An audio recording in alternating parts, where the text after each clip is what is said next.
자, 중단원 4 자산관리와 금융생활 교과서 한번 같이 볼게요. 돈을 어떻게 관리해야 될지, 금융생활 어떻게 해야 될지에 대한 내용입니다. 자, 그러니까 국제적으로 어떻게 우리가 활동을 했는지, 그리고 시장경제가 실패하면 어떻게 되는지, 그리고 자본주의라는 것이 어떻게 발전을 해왔는지에 대해서 앞에서 봤다면은 중단원 4에서는 우리가 과연 경제활동을 어떻게 하면 좋을지에 대해서 보고 있습니다. 네, 이런 거 한번 써보시라고 했죠. 한번 써보시고요. 여기는 어려운 단원이 아니라 실제로 우리가 돈 관리를 어떻게 하면 좋을까, 그래서 금융이라는 것이 뭘까 하고서 보는 거예요. 금융이 뭐라 그랬죠? 금융은 직접적인 재화 서비스를 매개로 하지 않고 이루어지는 거래를 금융이라고 말합니다. 그래서 돈 거래를 얘기를 하겠죠. 자, 봅시다. 네, 다양한 금융자산 볼게요. 사람들은 경제생활하면서 여러 종류의 자산이 뭐예요? 개인이나 단체가 보유한 경제적 가치가 있는 유무형의 재산을 말합니다. 유형이라고 하면은 뭐 집이나 자동차 같은 게 되겠고, 무형이라고 하면 돈이 되겠죠. 네, 현금, 예금, 주식, 채권, 금융자산, 자동차, 부동산, 뭐 실물자산, 뭐 이렇게 나와 있네요. 그래서 쭉 잘라서 금융자산은 얘네들, 실물자산은 얘네들, 특징 알 수 있겠죠. 쉽게 알 수 있겠죠. 네, 유무형의 재산 이렇게 한번 보시면 될 것 같고요. 자, 그래서 밑에 쭉 이어서 보면은 우리가 일상생활에서 쓰는 용어들에 대해서 나와 있어요. 예금이 무엇인지, 적금이 무엇인지. 네, 네, 그래서 여기 예금자 보호제도라는 게 나와 있네요. 금융기관이 경영 악화 등으로 예금을 지급할 수 없는 경우 예금보험공사에서 원금과 이자를 합쳐서 1인당 최대 5천만 원까지 돌려줄 수 있도록 하는 제도입니다. 만약에 은행에 돈을 넣었는데 은행이 돈을 못 준다, 이런 상황이 왔을 때 돈을 보험 처리를 해줄 수 있는 제도가 있다는 거죠. 네, 어렵게 생각 안 했으면 좋겠어요. 은행에 돈을 맡겼는데 못 줄 수 있는 상황에서 보호해 줄 수 있는 제도가 있다. 이런 제도도 있고, 은행은 쉽게 망하지 않기 때문에 안정적이다라는 것도 있어요. 하지만 금리가 다른 금융자산에 비해 상대적으로 낮은 편이라서 큰 수익을 기대하기는 어렵다라고 나와 있는데, 금리는 뭐냐면 돈의 가격이에요. 돈이 가격을 말하는 건데 돈도 가격이 있나요? 네, 맞습니다. 돈도 가격이 있어요. 우리가 돈을 은행에 맡기면은 은행은 투자를 통해서 그렇게 돈을 투자를 통해서 수익을 얻어내고 은행을 운영을 합니다. 그쵸? 그러면 투자된 그 돈으로 기업들은 이제 제품을 멋지게 생산해서 또 수익을 올려내고요. 그 기업 안에서는 우리가 일을 하죠. 일을 해서 수입이 생겨나고요. 이런 식으로 발전적으로, 네, 사회가 굴러가는 거죠. 네, 그렇기 때문에 돈을 빌려주고 그동안 돈을 사용하지 못하는 것에 대한 가치를 매긴 것을 뭐라고 하냐면은 이자라고 합니다. 네, 그래서 그 이자의 정도에 따라서 우리가 은행에 돈을 맡겼을 때 이익을 얻을 수 있는 그 양이 정해지게 되는 거죠. 근데 은행의 그 이자율 자체가 다른 금융상품이라고 하면은 주식이나 채권 등의 이자율보다 은행의 이자율이 낮으면 수익을 크게 기대하기는 어렵겠죠. 근데 보통 낮기 때문에, 네, 보통 채권 이자나 주식 이자보다는 주식은 이자라고 표현하는 게 아니라 주식의 거래 가격에 따라서 이득을 얻게 되는데, 그게 보통 은행보다는 크죠. 네, 그렇습니다. 그래서 그런 이자가 어떤 형태로 존재할 수 있는지 밑에서 단리와 복리에 대해서 나와 있는데, 요거 강의에도 설명이 있으니까 한번 보시고요. 넘겨서 보면은 주식이 뭔지 나와 있습니다. 네, 주식은 경영자금을 마련을 하기 위해서 투자를 받고 발행하는 증서입니다. 그래서 회사가 뭐 경영을 열심히 해서 돈을 많이 벌면은 주식의 가격이 올라가요. 근데 주식을 100원에 샀는데 주식 가격이 1000원으로 오르면은 10배의 가치가 생겨나겠죠. 그래서 나는 가만히 앉아서 900원을 벌게 된 셈인 거죠. 네, 그런 겁니다. 그런, 팔아서 수익을 올릴 수 있다. 네, 그래서 매매 차익이 생길 수 있다는 거. 채권도 마찬가지예요. 채권은 일정한 이자를 지급할 것, 그러니까 돈에 대한 가격을 지급할 것을 약속하고 돈을 빌린 후에 제공하는 증서, 돈을 빌린다라는 거예요. 주식은 기업을 사는 건데 채권은 돈을 빌려주는 것을 말합니다. 근데 이 채권 또한 주식 시장이 있는 것처럼 채권 시장이 존재하기 때문에 사고 팔 수 있어요. 사고 팔 수 있는데 그렇다면 채권도 가격이 정해져 있다는 거죠. 네, 그리고 여기 많은 분들이 조금 헷갈려하는 부분인데 채권 발행자가 돈을 갚을 능력이 있는지 지속적으로 존재하는 발행자인지도 잘 고려를 해야 된다고 나와 있는데요. 이렇기 때문에 안전성이 달라지는 거예요. 기업에서 발행하는 회사채의 경우는 기업이 망할 수도 있어요. 기업이 망하면 갚을 능력이 안 돼요. 이거 돈 빌린 거라 그랬죠, 채권이.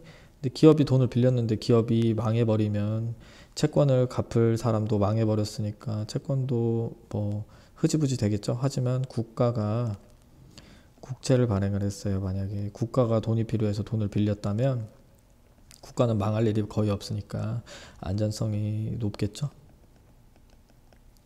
근데 그만큼 이자율도 회사채에 비해서는 낮을 겁니다. 회사채는 안전성이 국채에 비해서는 떨어지겠죠. 네. 이런 거 생각해 보시고요. 기타 자산, 펀드, 보험, 연금도 한번 강의에 설명이 되어 있는데 그것도 한번 읽어 보시고요. 네, 그래서 이어서 봅시다. 합리적인 자산 관리를 하기 위해서는 우리가 안전성이랑 굵은 글씨 수익성, 유동성 같은 것도 한번 우리가 고려를 해야 된다. 안전성은 뭐냐? 원금 손실의 가능성을 얘기하고, 수익성은 원금에 비해 얼마나 수익을 얻을 수 있는지를 말하고, 유동성은 환금성이라고도 하는데 필요할 때 현금으로 전환 가능성을 얘기를 합니다. 네, 이렇게 세 가지 기준을 적절하게 생각을 해서 분산 투자를 하는 것이 좋다라고 나와 있어요. 네. 이런 부분 한번 생각해 보셨으면 좋겠습니다. 네, 요 문제들도 강의에서 다 풀어봤기 때문에 한번 보시고요. 네, 생애 주기와 금융생활 설계 나와 있습니다. 네. 유년기, 청소년기, 청년기, 중장년기를 생애 주기라고 말하는데 이럴 때마다 우리가 돈 관리를 어떻게 해야 될 거에 대해서 나오고 있어요. 자, 여기 뭐 생애 설계하기 나와 있는데 한번 써보시고요. 넘겨서 보면 우리 생애를 설계할 때 인생을 어떻게 살아갈지 정했다면 금융생활 설계가 필요하대요. 네, 보통 이렇게 계획을 세워도 잘 제대로 이루어지지 않는 경우가 많지만 계획을 세워서 착실하게 이행을 해간다면 좀 더 나은 금융생활을 이어나갈 수 있겠죠. 네, 이어서 보면요. 생애 주기별로 우리가 금융생활 설계를 어떻게 해야 될지 그래프를 통해서 간단하게 설명을 해볼게요. 자, 여기 보면은 돈을 쓰는 정도는 우리 이 인생을, 여기가 죽음입니다. 살아가는 동안에 뭐 나이가 적든 많든 비슷한 정도의 돈을 사용을 한다고 하고요. 그리고 우리가 버는 정도는 나이가 들면서 돈을 벌기 시작하면서 이렇게 벌다가 뭐 돈을 못 버는 시기가 오겠죠. 그러면은 안 벌고 이렇게 쓰게 된다. 그렇게 되는 거죠. 그래서 지금 파란색으로 칠한 면적은 돈을 안 벌고 쓰는 정도고요. 그리고 빨간색으로 칠한 이 부분은 우리가 쓰는 것보다 돈이 남는 경우를 얘기해요. 그래서 이 돈을 어떻게 활용해야 될까에 대해서 나와 있는 게 금융생활 설계가 되겠습니다. 그렇죠? 그래서 보면은 여기 돈을 벌기 시작하는 20, 30대부터 돈을 벌지 않는 지점까지 이렇게 나오게 됩니다. 그래프가 조금 복잡해 보일 수도 있고 요 이론 뭐 강의에서도 설명을 했으니까 한번 보시고요. 설계해 보시고요. 요거 뭐 자기 재무 설계 한번 해보세요. 여기 2번 뭐 다분히 너무나도 개인적인 그런 부분이라서 따로 설명드릴 수 있는 내용이 없고요. 한번 상상해 보세요. 자기가 나중에 돈을 벌면은 뭐 어떻게 사용을 할지. 자, 그럼 이어서 스스로 정리하기 문제 풀어보겠습니다. 1번, 주식은 어디로 이어질까요? 회사에 자금을 직접 투자한 주주로서 갖는 재산권이 되겠습니다. 이건 소유권을 갖는 거예요. 소유권이 발생하는 거예요. 그래서 회사가 내게 되는 겁니다. 자, 채권은 뭐죠? 네, 돈을 빌린 후에 제공하는, 여기 아예 채무라고 써 있네요. 채권은요, 갚을 의무를 얘기하고요. 채무는 돌려받을 권리를 얘기합니다. 이렇게 돈을 빌려주면은 채권과 채무가 동시에 발생을 하게 되는 거죠. 네, 뭐 예적금은 뭐 이렇게 이을 수 있겠고요. 네, 2번 한번 보겠습니다. 수익성, 안전성, 유동성. 네, 뭐 세 가지 우리 요소로 이 세 가지를 우리가 고려해 가지고 투자를 하자고 얘기했었죠. 네, 가는 뭐 유동성이라고 써주시면 되고요. 2번, 주식은 일반적으로 F보다는 B에 가깝나요? F가 어디죠? 네, 유동성이 크고 안전성이 높은 자산을 얘기하는데요. F는 뭐 주식은 안전성이 낮죠. 그러니까 F는 아닐 거고, B에 가깝나요? B는 안전성이 굉장히 낮고 유동성은 크고 수익성은 높다. 네, 그쵸. 네, F 안전성이랑 주식은 거리가 머니까 B에 가깝다. 이응이라고 하면 되겠고요. 3번, 예적금은 일반적으로 E보다 A에 가깝다. 예적금은 E 볼게요. E 유동성이 높고 안전성이 굉장히 낮은 상태. 그리고 A 볼게요. A는 수익성이 높은데 뭐 유동성도 낮고 안정성도 낮은 상태. 뭐 E도 수익성도 낮은 상태가 되겠죠. 유동성만 높은 상태는 뭐겠어요? E는 뭐겠어요? 현금이 되겠죠. A는 수익성은 있는데 뭐 안전성이 낮고 유동성이 낮은 상태. 뭐 그러면은 거의 A가 거의 주식이 되겠죠. 근데 예적금은 안정적이면서 수익성은 낮고 뭐 유동성도 높으니까 F가 오히려 예적금에 가깝겠네요. 지금 이거 그래프 어떻게 해석하는지 아시겠나요, 여러분들?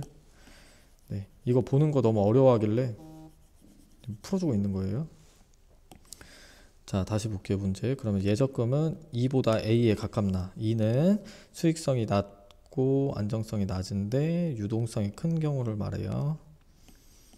그리고 A는 수익성은 높은데 안전성과 유동성이 낮은 경우를 얘기하죠. 그래서 E보다 A에 가깝나? 아니죠. E에 더 가깝겠죠. 그러니까 X 하면 되겠고요.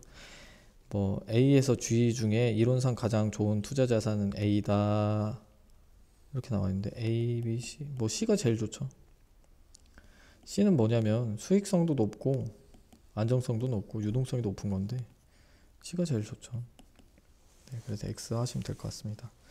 네, 3번의 생애주기 곡선은 뭐 너무 아까도 말했지만 너무 개인적인 부분이기도 한데 문제 한번 풀어볼까요? 이 사람이 최초로 빚이 지게 될 수 있는 뭐 가능성이 있는 때는 언제냐 하면은 돈을 버는 거보다 쓰는 게 더 많은 지점이 되겠죠. 어디겠어요? 뭐 A나 C가 되겠죠. 근데 최초잖아요. 그러니까 A가 되겠죠. 왜? 버는 거보다 쓰는 게 크니까. 네, 만약 2번 볼게요. 만약 A랑 C의 넓이, 그러니까 돈을 쓰게 되는 넓이가 돈을 저축하게 되는 범위보다 넓으면 어떻게 되냐라고 나와 있는데 이 사람의 금융생활과 가진 문제점은 뭔가요? 너무 많이 너무 많이 쓰죠. 쓴다. 뭐 네, 이게 너무 그러니까 번 돈보다 쓴 돈이 큰 경우를 얘기하는 거예요. A씨의 넓이가 넓다는 거는. 네. 문제점 뭐 각자 알아서 창의적으로 서술해 보시고요. 여기까지 경제 5단원 마무리하겠습니다. 질문 있으시면은 댓글이나 뭐 개인적으로 와주시고요. 네, 감사합니다.